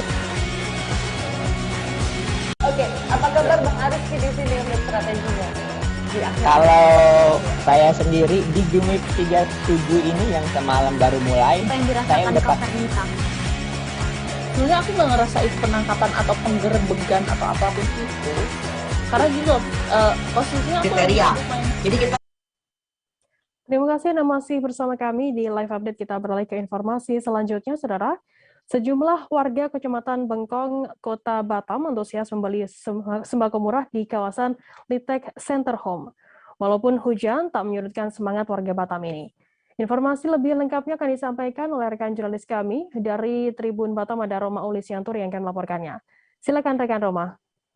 Baik, terima kasih rekan Firda. Seperti tahun-tahun sebelumnya menjelang momen bulan suci Ramadan, pemerintah Kota Batam bersama Disperindak Kota Batam dan berbagai distributor yang ada di Kota Batam menggelar sembako murah. Nah, sembako murah ini diperuntukkan untuk warga yang tidak mampu. Sebelum sembako ini dibagikan, warga Kota Batam didata melalui RT, RW, camat, dan lurah yang akan mendapatkan sembako murah. Kemudian, warga akan diberikan kupon untuk mendapatkan sembako ini. Nah, dengan harga Rp50.000, warga sudah bisa mendapatkan 5 kg beras, 1 kg gula, dan 1 liter minyak kemasan. Nah, apabila dikalkulasikan, harga sembako murah ini mencapai Rp102.000. Nah, kegiatan sembako murah ini memang rutin dilakukan di Kota Batam dan hampir di seluruh titik di Kecamatan Kota Batam. Nah, untuk hari ini sembako murah dilakukan di Kecamatan Bengkong, di mana Kecamatan Bengkong ada 4 kelurahan, yakni Bengkong Laut, Tanjung Buntu, Bengkong Indah, dan Sadai. Nah, untuk di Bengkong Laut dan Tanjung Buntu ada 1.100 dan 1.300 paket sembako dibagikan di Pujasera Golden Beach, dan yang untuk saat ini dibagikan di kawasan Litek Center Home untuk kelurahan Bengkong Indah dan Bengkong Sadai, 1.100 paket dan 1.240 paket. Nah, paket sembako ini dibagikan secara tertib, tetap menggunakan protokol kesehatan. Warga diwajibkan untuk memakai masker dan menjaga jarak.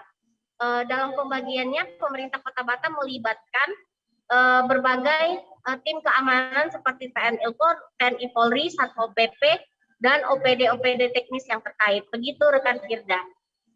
Baik, terima kasih rekan Roma dari Tribun Batam atas laporannya. Selamat bertugas kembali. Dan tadi Tribuners Roma juga sudah menghimpun keterangan dari seorang warga bernama Lika. Berikut liputannya untuk Anda. Dapat sembako murah, Kak. Alhamdulillah senang, sangat membantu sekali ya. Apalagi sekarang nih, ibu-ibu nih minyak goreng kan harganya melonjak nih. Ah, ini sangat membantu kali, lumayan lah. Istilahnya yang harusnya cuma dapat beras, ini udah dapat minyak sama gula plus beras. Tadi seharga berapa, Kak? Untuk 50.000 ya, satu kuponnya 50.000. Oh, cuma 50.000 aja. Oh, harapannya apa nih, Kak, untuk pemerintah, apalagi jelang Ramadan semua sembako pada mahal ya, Kak? Kalau harapan saya itu ya mungkin harapan semua ibu-ibu kali kalau bisa ya harga sembako terutama bahan pokok yang benar-benar kayak beras kayak apa ini bisa stabil lah, daging apa. Biasanya kan kalau mau menjelang puasa ke Lebaran ini kan bukannya turun, semuanya naik itu. Oke. Menjelang Ramadan, kawasan wisata religi Makam Ulama Karismatik Syekh Muhammad Arsyad Al-Banjari atau Datu Kalampayan dipenuhi oleh peziarah. Pengelola atau komunitas Suriat sudah membuka untuk umum pada Rabu 30 Maret lalu. Ahmad Nur Arifin adalah salah satu pengelola yang membenarkan Kubah dibuka secara umum.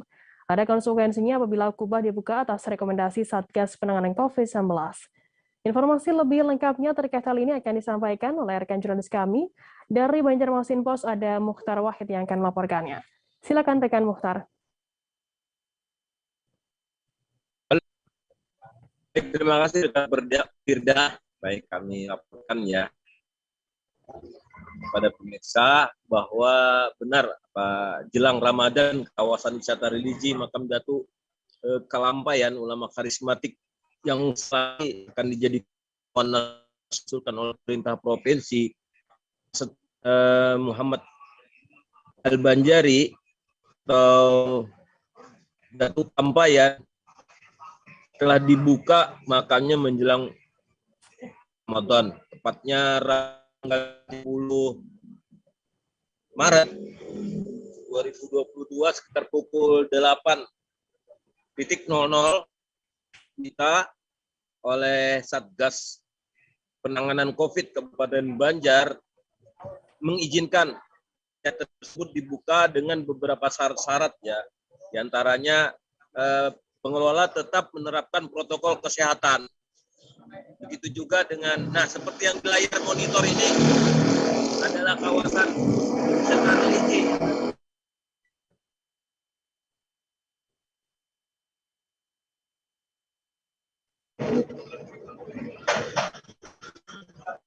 Halo rekan Mukhtar.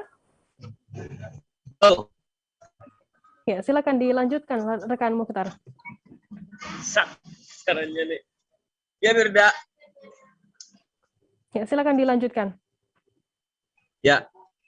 Baik Firda, dapat kami laporkan ya Firda ya, bahwa ternyata setelah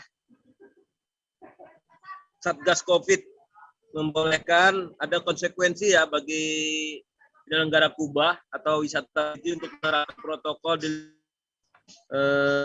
kawasan wisata religi. Demikian juga kami konfirmasi dengan sekretaris desa akan menurunkan tim relawan PPKM-nya untuk protokol kesehatan ada di kawasan wisata religi agar memutus mata rantai penyebaran COVID di wilayah wisata religi, terutama di wilayah makam Datuk Kelampayan yang berada di Desa Kelampayan Tengah, Kecamatan Astambul, Kabupaten Banjar, Provinsi Kalimantan Selatan. Demikian Firda laporan Mukhtar Wahid Firda dari Kabupaten Banjar, Provinsi Kalimantan Selatan. Ya baik, terima kasih rekan Mukhtar Wahid dari Banjarmasin Pos atas laporannya. Selamat bertugas kembali. Dan Tribuners, jurnalis kami tadi juga sudah menghimpun keterangan dari seorang pengelola bernama Ahmad Nur Arifin dan juga Ahmad Sarbini, Sekretaris Desa Kelampayan Tengah. Berikut liputannya untuk Anda. Artinya atas dasar surat pengajuan dari Yayasan Juriat juga Bang, dari artinya suratnya itu tertanggal 16 Maret kemarin yang diajukan ke Satgas Covid kita Kabupaten Banjar, yang dikeluarkan oleh Yayasan Juriat Datuk Kelampayan ditandatangani oleh Dr. Kiai Haji Muhammad Husin MAG selaku Ketua Yayasan Juriat Datuk Kelampayan. Nah, alhamdulillah hari ini resmi dibukanya kubah Datuk Kelampayan. Cuma direkomendasi dari Satgas Covid-19 Kabupaten Banjar, artinya dibukanya kubah Datuk Kelampayan ini tentu dengan mentaati prokes yang berlaku. Nah, itu Pak hari ini nih. Konsekuensinya?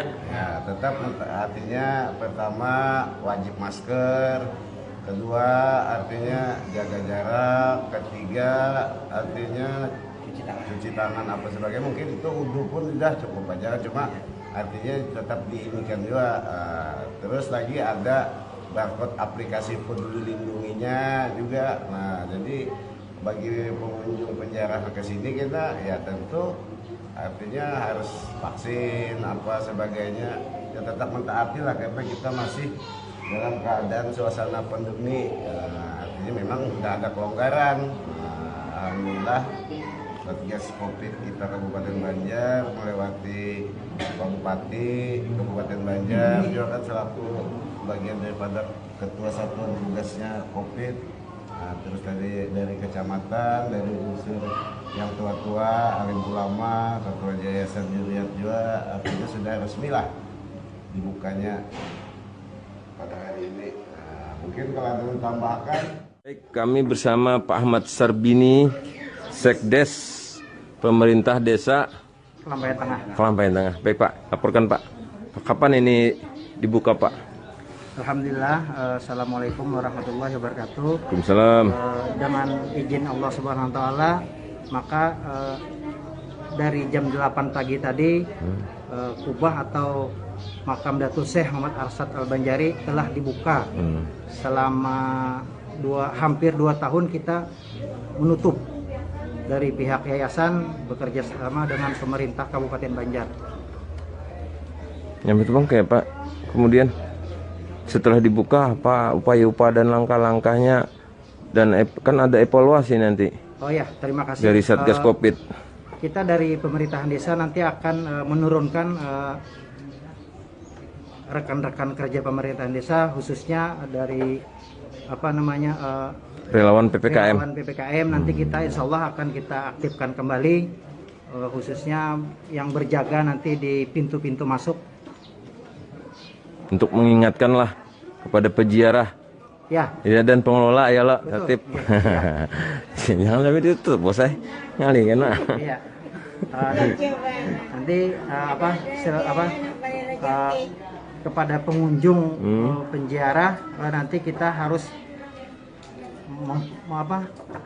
mematuhi protokol kesehatan. Yang pertama pakai masker, cuci tangan, atau wudhu, nanti jaga jarak, nanti kita pinta juga nanti kartu vaksinnya. Vaksinnya luar biasa, supaya jangan peziarah jangan menyebarkan menularkan juga ya lo. Iya. Kalau divaksin kena bagus lagi supaya sehat ya lo imunitasnya. Iya, betul. Tolong Semarak menyambut bulan suci Ramadan, warga Kelurahan Penajam, Kabupaten Penajam, Pasir Utara, atau PPU antusias menggelar pawai obor. Pawai obor merupakan kegiatan rutin masyarakat Kelurahan Penajam, serta beberapa kelurahan lain di Kabupaten PPU setiap menjelang Ramadan dan menjelang Lebaran Idul Fitri setiap tahunnya. Panitia kegiatan pawai obor Kelurahan Penajam, Andi Wahyuni, mengatakan, makna kegiatan pawai ini sebagai bentuk sukacita dan semangat masyarakat menyambut bulan suci Ramadan. Informasi lebih lengkapnya akan disampaikan oleh rekan jurnalis kami dari Tribun Kaltim, ada Anita Rahayu yang akan melaporkannya. Silakan Teka Anita. Baik, terima kasih rekan Firda. Dapat kami laporkan dari Kabupaten Penajam Pasar Utara bahwa dalam menyambut bulan suci Ramadan, warga Penajam Pasar Utara khususnya di Kelurahan Penajam menyambutnya dengan menggelar acara pawai obor. Dapat diketahui bahwa pawai obor ini merupakan kegiatan rutin masyarakat Kelurahan Penajam khususnya, serta beberapa kelurahan lain di Kabupaten Penajam Pasar Utara menjelang bulan Ramadan dan menjelang bulan Lebaran Idul Fitri setiap tahunnya. Dikatakan bahwa makna kegiatan pawai obor ini merupakan bentuk sukacita dan semangat masyarakat Penajam Pasar Utara dalam menyambut bulan suci Ramadan dan Lebaran Idul Fitri. Namun ada beberapa perbedaan dari kegiatan yang dilaksanakan ini dengan tahun-tahun sebelumnya, karena dilaksanakan tepat pada masa pandemi COVID-19, di mana antusias masyarakat yang ingin berpartisipasi dikurangi dan hanya dibatasi sampai 10 kelompok saja, atau satu kelompok itu berisi 10 orang saja. Namun meski dikurangi partisipasi masyarakatnya, tapi tidak mengurangi makna dari kegiatan ini. Kemudian pawai obor ini biasanya dilaksanakan pada malam hari dengan membawa obor berkeliling dari satu titik ke titik lainnya dengan jalur-jalur yang sudah ditentukan. Para peserta yang biasanya ikut berpartisipasi akan menunjukkan kreativitas mereka dengan bentuk-bentuk obor yang dibawa untuk berkeliling. Sambil membawa obor mereka berkeliling ini, para peserta juga akan mengumandangkan sholawat untuk sebagai antusiasme mereka atau bentuk sukacita mereka dalam menyambut bulan suci Ramadan. Kemudian ada beberapa perubahan juga selain pengurangan peserta untuk di pawai obor kali ini, yakni tidak adanya lampion yang dimasukkan ke dalam aktivitas ini, karena panitia khawatir bahwa jika terlalu banyak item-item yang dimasukkan dalam kegiatan ini, peserta yang mengikuti pawai obor ini terlalu euforia sehingga lupa bahwa saat ini masih harus prokes dalam masa pandemi COVID-19. Demikian, Saudara Firda. Baik, terima kasih rekan jurnalis dari Tribun Kaltim, Nita Rahayu, atas laporannya. Selamat bertugas kembali. Dan akan kami tampilkan Tribuners wawancara yang tadi sudah dihimpun oleh rekan Nita dari Andi Wahyuni, Ketua Panitia. Berikut liputannya untuk Anda.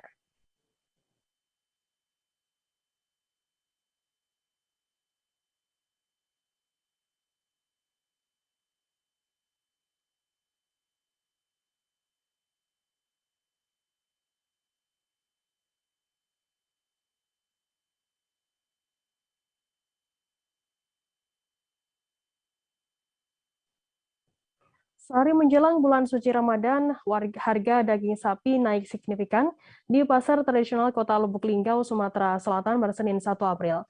Harga daging sapi di pasar Inpres Kota Lubuk Linggau naik Rp15.000 dari hari-hari biasanya. Hari-hari biasa di pasar ini, pedagang menjual daging sapi seharga Rp120.000 hingga Rp125.000 per kilogramnya. Khusus sehari menjelang bulan Ramadan, harga daging sapi naik menjadi Rp140.000 per kilogramnya. Informasi lebih lengkapnya terkait hal ini akan disampaikan oleh rekan jurnalis kami dari Tribun Sumsel, ada Eko Hepronis yang akan melaporkannya. Silakan rekan Eko. Terima kasih rekan Firda. Pemirsa Tribun dimanapun berada, dapat kami kabarkan dari Kota Lubuk Linggau. bahwa memang benar saat ini di Kota Lubuk Linggau untuk harga daging sapi menjelang bulan suci Ramadan ataupun sehari menjelang bulan suci Ramadan mengalami kenaikan yang cukup signifikan.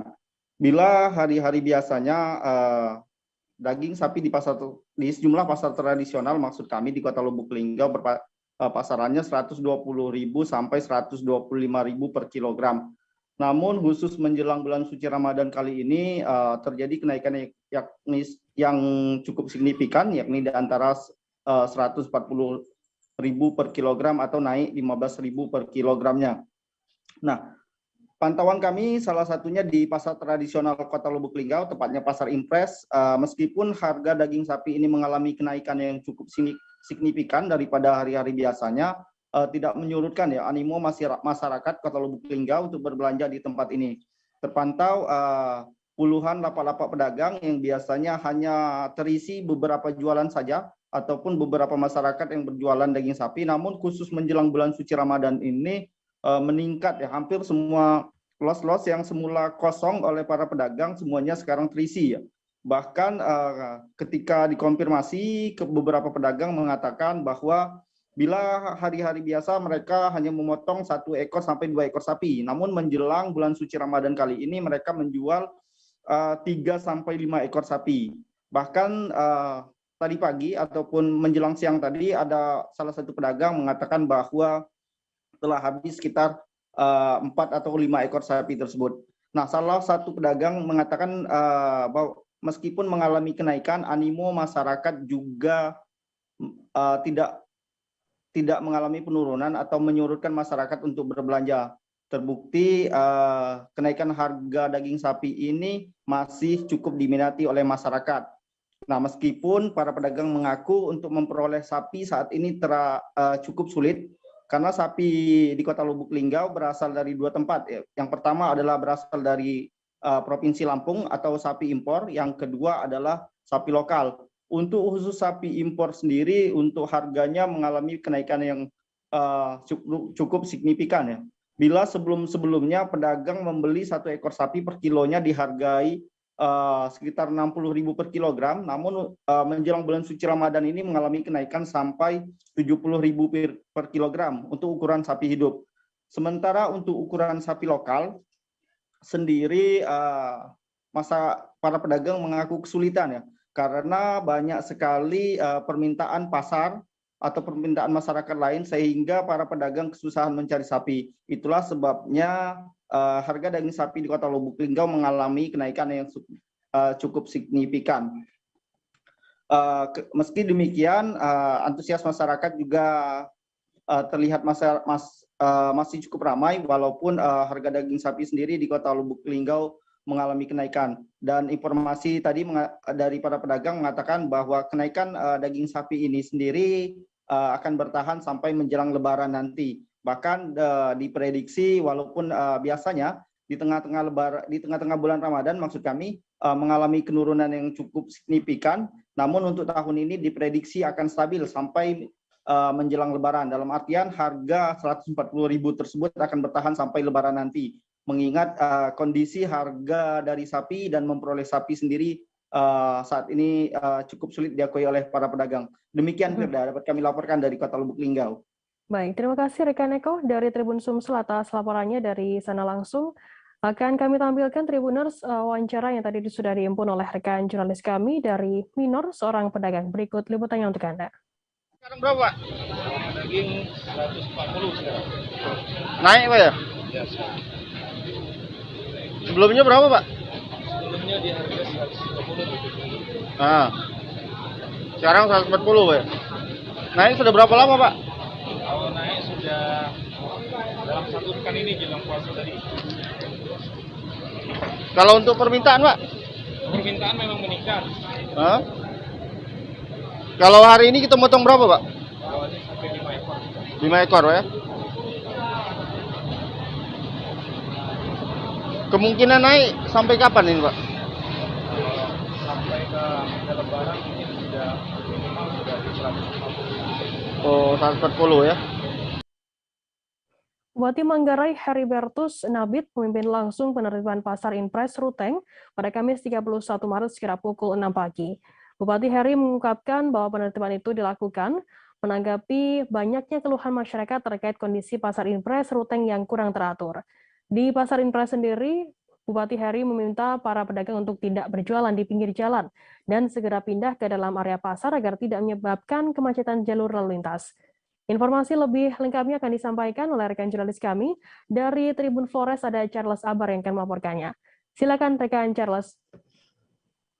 Ya, baik. Terima kasih rekan Firda. Ya, Tribuners, dapat kami laporkan dari Ruteng Nusa Tenggara Timur. Kemarin Kamis 31 Maret 2022, Bupati Manggarai Heribertus Geraldus Lajunabit didampingi oleh Kasat Pol PP Kabupaten Manggarai dan Kepala Dinas Perhubungan Kabupaten Manggarai melakukan penertiban di Pasar Impres Ruteng. Ya, adapun penertiban ini, sahabat Tribuners, berawal dari banyaknya keluhan masyarakat bahwa di Pasar Impres Ruteng itu sangat semberawut sehingga banyak sekali pedagang-pedagang yang melakukan jualan tidak pada tempatnya. Ya, menanggapi laporan dari masyarakat itu, Bupati Manggarai melakukan penertiban kemarin mulai dari jam 6.30 sampai dengan pukul 11.30 waktu Indonesia Tengah. Ya, dalam penertiban ini Bupati Manggarai sempat melakukan dialog dengan masyarakat agar masyarakat tetap mengikuti peraturan yang telah ditetapkan oleh pemerintah daerah. Selain itu juga Firda, Bupati Manggarai Heribertus Geraldus Lajunabit meminta seluruh pedagang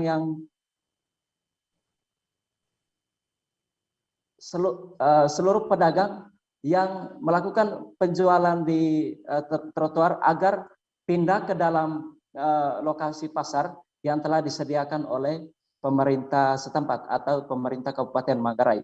Ya.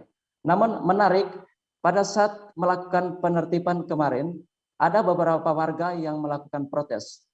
Adapun alasan yang mereka sampaikan kepada pemerintah kabupaten, supaya pemerintah kabupaten sebelum melakukan penertiban di pasar agar terlebih dahulu menyediakan tempat bagi mereka, terlebih khusus lapak-lapak untuk jualan bagi mereka. Selain itu juga pedagang yang ada di Pasar Impres Ruteng juga meminta pemerintah agar menyediakan tempat parkir bagi mobil yang menjadi untuk jualan buat mereka. Iya. Setelah usai melakukan penertiban langsung di Pasar Impres Ruteng kemarin, Bupati Manggarai meminta kepada pedagang yang berada di Pasar Impres agar bersama-sama menaati peraturan yang ada. Kemudian juga Bupati Manggarai juga meminta kepada pedagang-pedagang yang ada di Pasar Impres untuk tidak lagi melakukan penjualan di trotoar atau di tempat yang tidak disediakan oleh pemerintah, tetapi semuanya harus berjualan di dalam pasar, tempat-tempat yang sudah disiapkan oleh pemerintah kabupaten. Ya, demikian laporan dari saya, Charles Abar. Firda, saya kembalikan. Baik, terima kasih rekan Charles dari Tribun Flores atas laporannya. Selamat bertugas kembali. Tribuners, informasi tadi sekaligus menutup perjumpaan kita dalam live update hari ini. Jangan lupa saksikan terus live update di seluruh kanal YouTube dan Facebook Tribun Network. Saya Firda Nanda, mulai kru yang bertugas pamit undur diri. Terima kasih dan sampai jumpa.